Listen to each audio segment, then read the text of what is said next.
안녕하세요 여러분, 역사쌤입니다. 오랜만에 돌아온 역사 시간이라는 이름으로 오리엔테이션 시작하도록 하겠습니다. 자, 여러분들 코로나19로 인해 가지고 지금 개학이 4월 6일까지 밀렸죠. 선생님도 여러분 보고 싶은데 안타깝게도 볼 수 없는 그런 상황입니다. 자, 세종시 교육청과 선생님이 협력해 가지고 이번 코로나19 동안 여러분들의 학업 중단을 막기 위해 이렇게 유튜브에다가 17개의 강의를 올리기로 했습니다. 자, 첫 번째 오리엔테이션부터 시작해서 이번 주 안으로 16개의 강의를 올릴 예정이에요. 여러분들 16개 강의 다 듣기 어렵겠지만은 선생님도 열심히 만든 만큼 여러분들 한번 들어보도록 하겠습니다. 선생님이 급하게 유튜브에다가 영상을 게재하다 보니까 영상을 만드는 법도 배우지 못했고 사실 어떻게 하면 유튜브에 올리는지도 잘 모르겠습니다. 그래서 지금 급한 대로 PPT에다가 선생님 목소리 입히는 법만은 배워왔어요. 그러니까 이번 주에 올라온 17개는 선생님이 특별한 영상을 배워서 올리는 것보다는 그냥 평소 수업하던 대로 PPT에다가 선생님이 말을 한다, 이렇게 이해해 주셨으면 좋겠습니다.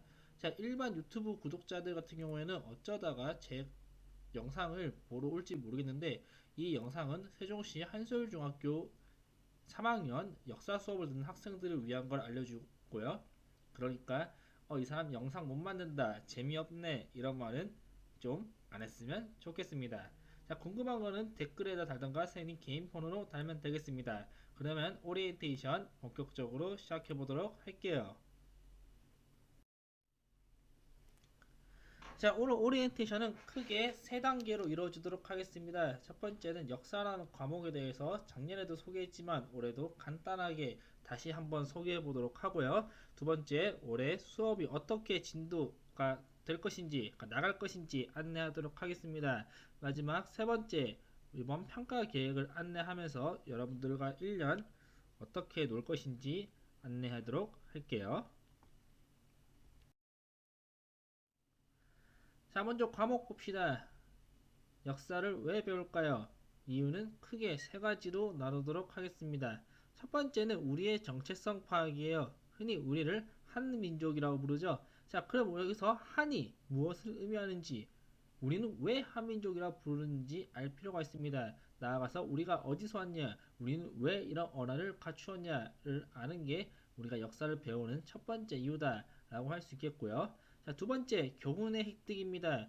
사실 선생님이 생각했을 때는 이번 3학년, 즉 근현대사 파트를 배운 데 있어서 가장 중요한 것 중 하나가 교훈의 획득이라고 생각해요. 왜냐면은 이번 3학년 때 배우는 내용 중 하나가 일제강점기를 배울 거잖아요. 안타깝지 우리에겐 아픈 역사입니다. 그런데 사람이 아프면은 다시 아프지 않도록 운동도 하고 신체를 단련시키는 것처럼 우린 이러한 아픈 역사를 왜 우리가 겪었는지 알고 또다시 반복되지 않도록 우리를 튼튼하게 할 필요가 있습니다. 따라서 교훈을 획득하기 위해서는 역사를 배운다 라고 말할 수 있겠고요. 그 세 번째, 옳고 그름의 판단이 가능해진다 라고 합니다. 즉, 우리가 역사를 보면서 무엇이 잘못했고 무엇이 잘했는지를 보면서 우리가 다음에 이렇게 하면 좋겠구나, 이렇게 하면 안 되겠구나 라고 판단이 가능하다는 거죠. 어떻게 보면 위에 있는 교훈의 획득과 비슷한 맥락에서 역사를 배워야 한다 라고 파악할 수 있겠습니다. 자, 그러면 역사가 무엇인지 알아보도록 할게요. 크게 역사를 사실로서의 역사와 기록으로서의 역사 두 가지로 나누도록 하겠습니다. 자, 사실로서의 역사, 예를 들면 팩트 그 자체이기 때문에 임진왜란은 1591년에 일어났다 가 사실록사의 역사가 되겠습니다. 자, 이거는 말 그대로 임진왜란이 1591년에 일어났다라는 역사적 사실밖에 없죠. 글 쓴 사람의 주관적 견해가 들어가지 않았기 때문에 우린 이것을 사실로서의 역사다라고 말하는 겁니다. 자, 그런데 반대로 기록으로서의 역사는요. 임진왜란은 일본이 조선을 침략한 전쟁이다라고 말할 수 있겠습니다. 자, 여러분 여기서 임진왜란이 조선이 아니 일본이 조선을 침략한 게 맞는데 왜 조선이 다시 일본이 조선을 침략한 전쟁이 기록입니까? 라고 물어볼 수 있겠죠. 그 이유는 침략이라는 단어에 부정적인 의미가 포함되어 있기 때문입니다. 자, 굳이 쌤이 일본 편을 들고 싶지 않지만 일본 입장에서는 자기들이 조선을 침략했다라고 표현하는 것보다는 조선을 공격했다, 조선으로 원정을 따랐다 이런 식으로 다른 단어를 쓸 겁니다.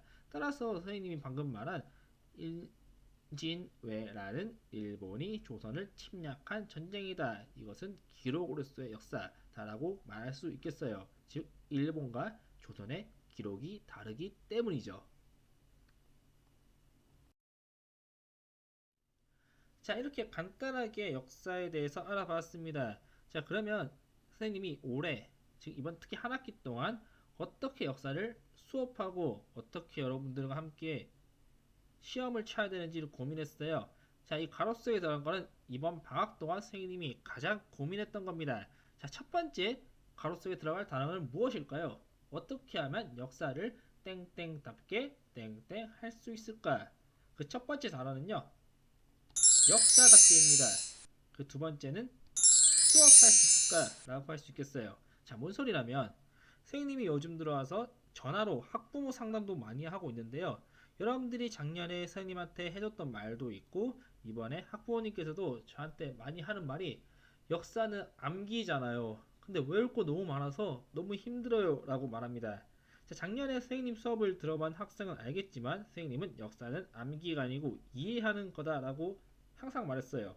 그런데 우리가 음, 다양한 이유가 있겠지만 어쩔 수 없이 역사는 암기 과목이 되어버렸고 따라서 역사를 수업하는데 마침 학생들은 역사 수업을 듣는 것이 아닌 암기 수업을 듣는 것처럼 인식하고 있더라고요. 그래서 어떻게 하면 역사가 암기가 아닌 역사를 역사답게, 즉 말 그대로 역사답게 수업할 수 있을까? 이것이 선생님이 이번 방학 동안 가장 큰 고민이었다라고 할 수 있겠습니다. 자, 그럼 다음 고민을 살펴볼까요? 자, 앞에 있는 가로는 똑같이 역사라서 선생님이 채워놨고요. 두 번째 가로를 비워봤습니다. 역사를 다시 어떻게 하면 역사를 역사답게 땡땡 할 수 있을까? 정답은요? 평가할 수 있을 겁니다. 자, 학교에서 선생님은 여러분들과 함께 수업을 하고 대화도 나누지만 어쩔 수 없이 평가를 해야 되는 평가자의 입장도 갖고 있습니다. 자, 그런데 작년에 시험 치면서 계속 느낀 것 중 하나가 자꾸 여러분들도 역사를 암기 과목을 가르치는 것처럼 쌤이 최대한 역사를 역사 시험답게 내고 싶은데 여러분들은 마치 암기를 평가하는 것처럼 받아들이고 있더라고요. 그래서 어떻게 하면은 이전보다 보다 더 역사를 역사답게 여러분들을 평가할 수 있을까? 즉 여러분들이 역사 내용을 많이 주입하고 있냐가 아닌 역사를 이해하고 자신만의 역사적 사고력을 갖고 있는가를 평가해야겠다라고 고민했고 지금 계속 고민한 결과가 이제 나오도록 하겠습니다. 처음으로 녹음하는데 혼자 떠들기 힘드네요. 자, 계속해 보겠습니다. 자, 진도면에서 보면요. 세계사부터 배우도록 하겠습니다. 작년에 대부분의 학생은 선생님한테 한국사만 배웠을 건데 올해는 선생님이 한국사하고 세계사 다 수업하도록 했어요. 자, 그런데 교과서는요. 한국사가 먼저 나와 있는데 자, 교육과정을 재구성해서 세계사부터 배우도록 하겠습니다. 자, 그럼 평가는 어떻게 할 거냐? 작년에는 지필평가 비중을 높게 하고 수행평가는 사실 거저 주는 점수에 불과했어요. 왜냐면 지필평가를 너무 어려우니까 여러분들 평균을 맞추려고 하면은 즉 학년 말 점수를 어떻게 하려면 수행평가를 조금 쉽게 낼 수밖에 없더라고요. 자, 그런데 올해는 수행평가의 비중을 늘려보도록 하겠습니다. 자, 지필평가보다는 수행평가를 늘리는 게 역사를 암기가 아닌 역사답게 평가할 수 있겠다라고 생각이 들었기 때문이에요. 자, 그러면 좀 더 이제 구체적으로 왜 세계사부터 배워야 되는지, 왜 수행평가를 늘려야 되는지 여러분들이 납득할 수 있도록 각각 세 가지의 이유를 대보도록 할게요. 자, 세계사를 먼저 배워야 하는 이유. 먼저 첫 번째, 시간의 순서를 들 수 있겠습니다. 자, 우리 교과서 비상교육과죠. 비상교육 역사 2의 목차를 보도록 하겠습니다. 자, 1단원 보면 근대국가 수립운동과 국권수호운동, 2단원 민족운동의 전개, 3단원 대한민국의 발전을 볼 수 있습니다. 사실 교과서 순서대로 간다면 1단원부터 3단원까지가 1학기에 배우는 내용이라고 할 수 있겠습니다. 즉 한국사에 해당하는 내용이죠. 자, 4단원 볼게요. 산업사회와 국민국가의 형성, 각각 영국, 프랑스, 미국 등 서구 열강의 역사를 배우는 걸 알 수 있고요. 자, 뒤로 가볼까요? 5단원 아시아, 아프리카 세계의 변화와 민족운동. 그 나머지 여섯 번째 현대 세계의 전개라고 해서 5단원과 6단원은 19세기, 20세기 초까지의 각각 지역의 역사를 배운 다음에 6단원의 현대 세계가 어떻게 변했는지 세계 여러 나라를 보는 걸 알 수 있습니다. 자, 그러면은 선생님이 방금 말한 것처럼 1단원부터 하지 않고 4단원부터 한다고 했잖아요. 자, 그 이유를 자세히 보면 1단원 근대국가 수립운동과 국권수호운동은요 1863년부터 시작합니다. 왜 1863년이냐? 이 시기는 바로 흥선대원군이 집권을 한 시기이기 때문이죠. 자, 작년에 여러분들 선생님한테 2학년 수업 마지막에 배운 개념이 임술농민봉기 1862년에 일어난 사건이었습니다. 그때 선생님이 설명했을 때 1862년 임술농민봉기가 마지막인 이유는 1863년부터 흥선대원군이 집권하기 때문에 이 시기가 우리나라의 근대와 전근대를 나누는 기준이고 나아가서 2학년과 3학년의 기준이라고 했습니다. 자, 그런데 네 번째 산업사회와 국민국가의 형성을 보면요. 1628년부터다라고 할 수 있겠어요. 사실 그거보다 좀 더 앞설 수 있는데 선생님이 1628년이라고 한 이유는 여기 1번 영국에서 의회 정치가 발달하다 이 부분의 주요 개념 중 하나인 권리청원이 1628년이었으므로 선생님이 1628년부터 시작한다라고 했습니다. 자, 언뜻 이렇게 봐도 1단원과 4단원은 200년이 넘는 시간의 차이가 있습니다. 자, 뒤로 넘어가고 있습니다. 자, 이렇게 뒤로 넘어가서 중국과 일본을 보면요. 중국은 1840년, 일본은 1854년부터 각각 시작한다라고 해놨죠. 중국이 1840년부터 라고 한 이유는요.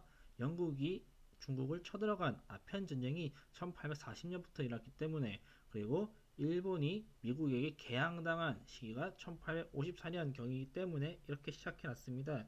자, 이 시기는요. 각각 조선이 개항한 1876년 강화도 조약보다 빠르고요. 나아가서 일단은 시작하는 흥성대원군이 집권한 1863년보다도 빠르기 때문에 시간의 순서에 따라서 세계사를 먼저 배우고 한국사를 배운다라고 할 수 있겠습니다.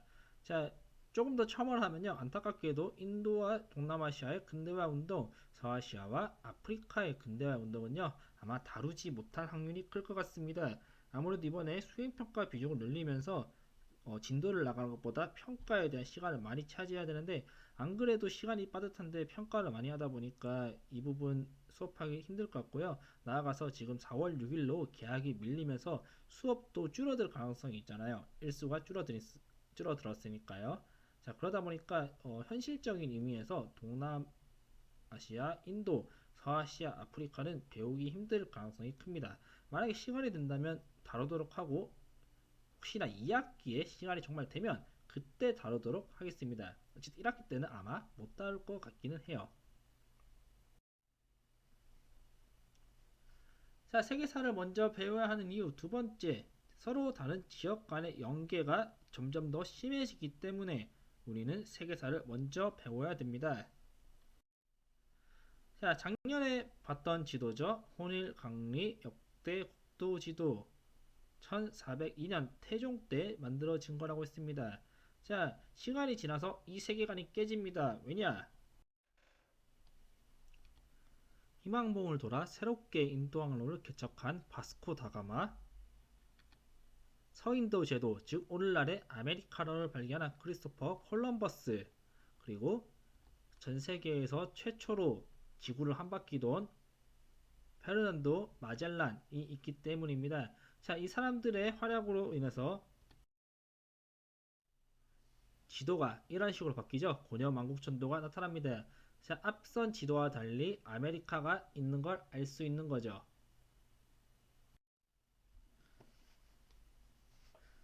자, 여러분들 그러면은 지역 간의 옮겨하고 어쨌든 지구가 커졌다. 아메리카가 발견했다라가 뭔 상관이냐라고 할 수 있겠는데요.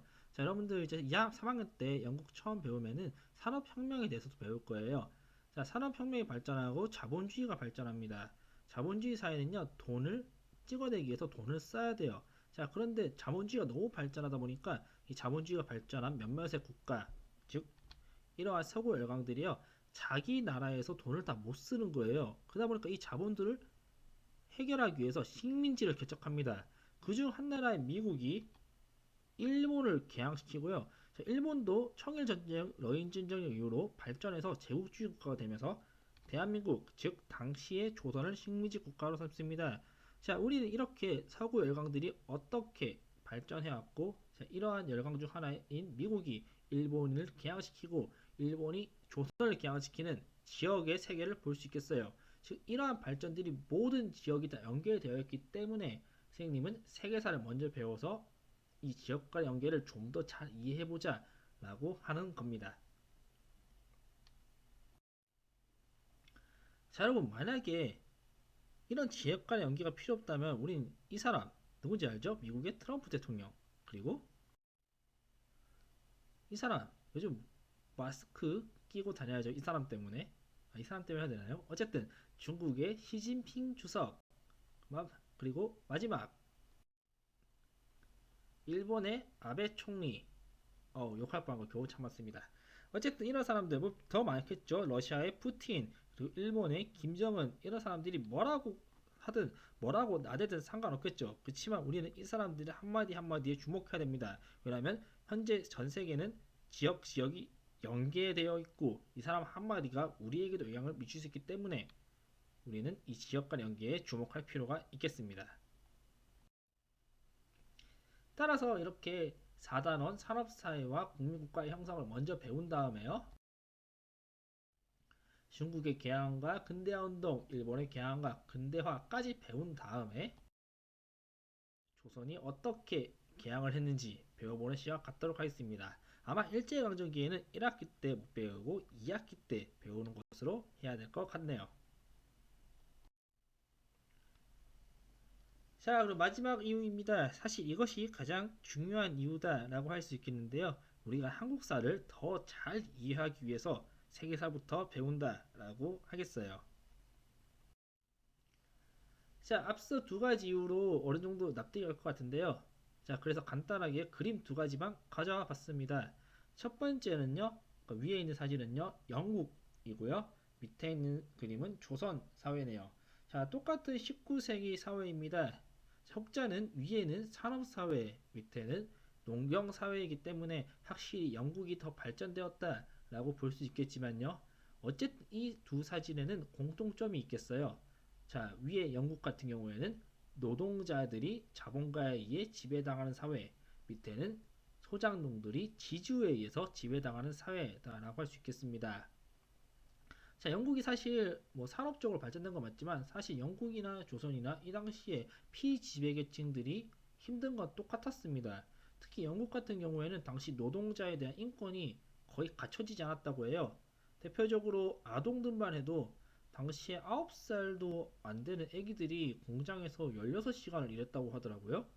자, 그러다가 영국에 있는 의회, 뭐 정치인들이 이거 너무 인간적이지 못하지 않아? 그러니까 12시간만 우리 일 시키는 거 어때? 라고 말했을 정도로 당시 영국 사회도 만만치 않았습니다. 근데 어찌됐든 간에요. 한 나라는 이렇게 아프리카의 남아공부터 이집트, 즉 이집트의 카이로, 남아공의 케이프타운, 그리고 하나 더 있는데 아시아, 인도의 캘커타를 연결시키는 삼시 정책을 완성할 정도로 해가 지지 않는 나라가 되고요. 한쪽은 안타깝게도 우리의 궁궐에 우리 국기가 아닌 일장기가 걸리는 치욕을 당하게 됩니다. 자, 우리는 어떻게 해서 우리가 이러한 치욕을 겪었는지, 우리가 이러한 아픈 역사가 다시는 반복되지 않기 위해서 어떻게 해야 되는지 이 부분을 배워야 되고요. 자, 이런 것들이 제 생각에는 한국사를 더 잘하기 위해서 우리가 참아내고 배워야 되는 것이 아닌가. 즉 세계사를 먼저 배우면 이것이 더 이해하기 쉽지 않을까라고 해서 세계사를 먼저 수업하는 것으로 하겠습니다. 자, 선생님 이 부분 배우면서 좀 당부사항을 하고 싶은데요. 사실 이 파트를 제가 공부할 때 같이 역사 공부하는 사람들한테도 또 역사를 잘 모르는 사람한테도 가장 듣기 싫었던 세 가지 말입니다. 자, 첫 번째 보면요. 역시 서양은 우월해라고 해요. 어, 물론 서양이 먼저 산업사회를 발전했고 그리고 좀 돈 쪽으로 그러니까 자본주의적으로 발전한 건 맞지만 글쎄요. 그렇게 진짜 얘네가 인간적으로도 우월했다면 흑인들을 잡아다 가지고 노예로 팔고 그랬을까요? 선생님은 이 부분은 좀 동의하기 힘들거든요. 계속 말하지만 사실 원래 역사의 긴 흐름을 보면 동쪽이 서쪽보다 앞선 사회가 인 경우가 많았습니다. 특히 서쪽은 뭐 지중해도 있고 뭐 여러 가지 이유로 무역이 발달돼 있겠죠. 해상 무역이. 근데 그건 사실 중국도 마찬가지였거든요. 그냥 어떻게 하다 보니까 서양은 우리보다 어떻게 보면 전제주의보다 민주주의가 좀 더 걔네들 시스템상 유리했고 중국 같은 경우 전제주의를 했는데 뭐 그 결과 어떻게 오늘날까지 오늘날은 서양이 좀 더 잘 사는지 모르겠어요. 그쵸 이렇다면 이유만으로 서양이 우월하다라고까지는 좀 아닌 것 같습니다. 그래서 이거는 좀 글쎄요 선생님이 지금 좀 감정이 올라와서 말을 좀 더듬거리고 있는데 어쨌든 이건 좀 힘들 것 같고요. 동의하기. 자, 두 번째는요. 일제강점기는 부끄러운 역사야 라고 하고 있는데요. 많은 사람들이 그러더라고요. 부끄럽지만 배워야 돼. 왜냐면 그래야지만 또다시 부끄러운 일을 안 당해 라고 합니다. 이 말에 솔직히 동의하기 힘들어요. 왜냐면 일제강점기는 우리의 아픈 역사지 부끄러운 역사는 아니라고 생각합니다. 어떻게 보면 학교로 보면 우리는 피해자잖아요. 자, 근데 학교폭력 피해자한테 맞았다고 야 부끄러운 줄 알아 이래야 됩니까? 가해자한테 죄 없는 사람 때려 쓴 걸 부끄러워라고 해야 됩니까? 부끄러워야 되는 거는 식민지 사람들 괴롭힌 일본을 비롯한 제국주의 나라들이 생각해야 되죠. 지금 전 세계적으로 가장 부끄럽다라고 스스로 인정하고 배우는 나라가 독일이잖아요. 왜냐면 지네들이 홀로코스트 유대인들 그렇게 많이 학살했으니까. 그렇기 때문에 일제강점기 부끄러운 역사 이거는 일본이 가져야 되는 마인드지 우리가 가져야 되는 마인드는 좀 아닌 것 같습니다. 우리는 이게 아픈 역사라고 해서 또다시 이런 아픈 과거가 반복되지 않게 스스로 강해지기 위해서 어떻게 하면 좋을까를 생각해야지 우리가 이렇게 일본한테 당했으니까 부끄러우니까 다시는 부끄럽지 않게 하자 이거는 좀 마인드를 바꿔서 좋겠어요. 부끄러워야 되는 것들은 일본과 친일파 놈들이죠. 자, 세 번째 차라리 영국의 식민지가 됐으면 좋겠다 좋을 뻔했다라고 하는데요. 영국이 뭐 신사의 나라 이렇게 해서 이미지 포장 잘했는데 영국이 진짜 못된 짓 많이 했거든요. 지금 인도하고 파키스탄도 분리되어 있죠. 중동이 지금 허구한 날 싸우죠. 중동이 허구한 날 싸우는 거 특히 영국 때문이거든. 이 수업 시간에 나중에 기회 되면 말할 건데 어쨌든 영국도 똑같은 제국주의였다는 거, 학교폭력 가해자였다는 거. 자, 그러니까 우리가 어떻게 피해 당한 입장에서 이러한 인식은 안 했으면 좋겠습니다. 자, 그럼 평가 기행 넘어가도록 할게요. 말했듯이 서술형을 다 수행평가로 빼면서 수행평가가 50%가 됐습니다. 그러면 지금부터 수행평가 비중을 늘려한 이유 첫 번째, 역사를 역사답게 이해하기를 보도록 하겠습니다. 역사적 사고력을 가져왔는데요. 선생님이 여러분들 생기부 쓸 때 가장 많이 쓰는 표현입니다. 역사적 사고력은 크게 연대기 파악력, 역사적 탐구력, 역사적 상상력, 역사적 판단력이 있는데요. 탐구력은 가설을 설정하고 그걸 입증해야 되기 때문에 학교에서 하기 좀 힘들더라고요. 왜냐하면 시간이 너무 오래 걸려서.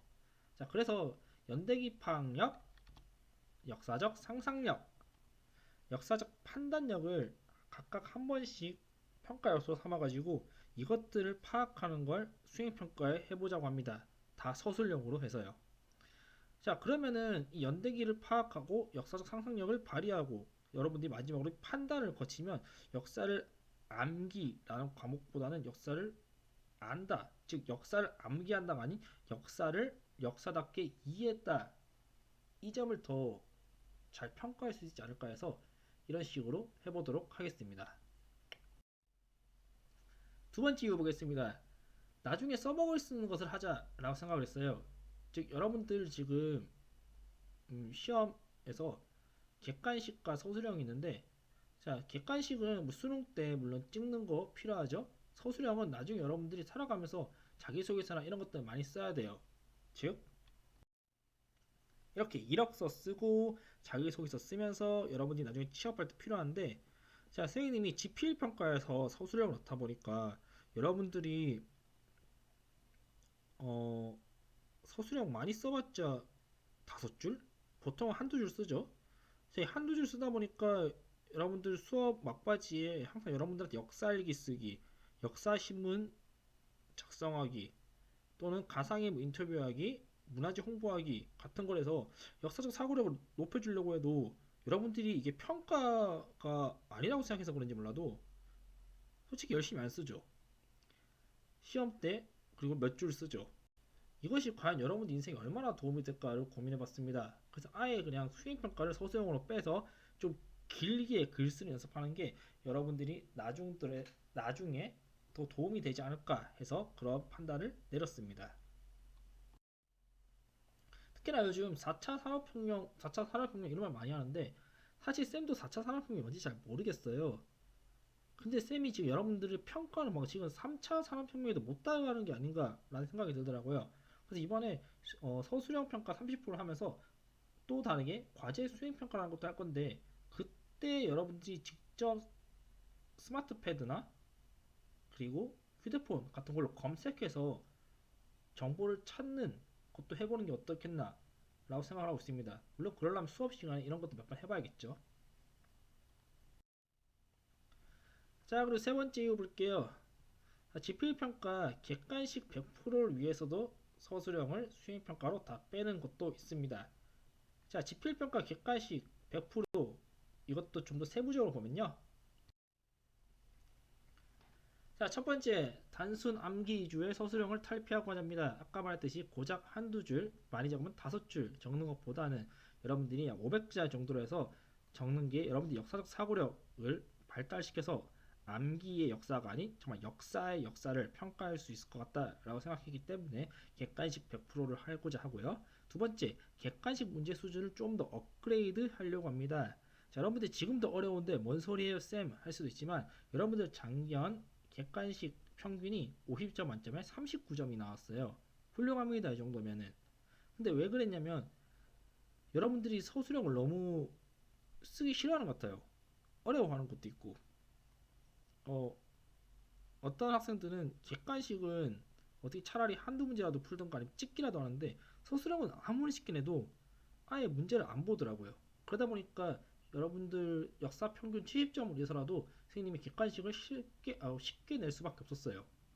자, 근데 이제 서술형을 소행평가로 빼고 지필평가는 객관식을 다 하면서 이제 평균 70을 위해서는 객관식 문제를 조금 업그레이드 시켜도 되겠더라고요. 자, 이것이 차라리 여러분들 나중에 수능 볼 때도 좀 더 유리할 것 같습니다. 그리고 쌤도 아마 생각하는 객관식 문제를 내기 위해서는 객관식 문제 좀 업그레이드 할 필요가 있어요. 자, 마지막으로 채점하는데 솔직히 힘들다 또 꽂아봤습니다.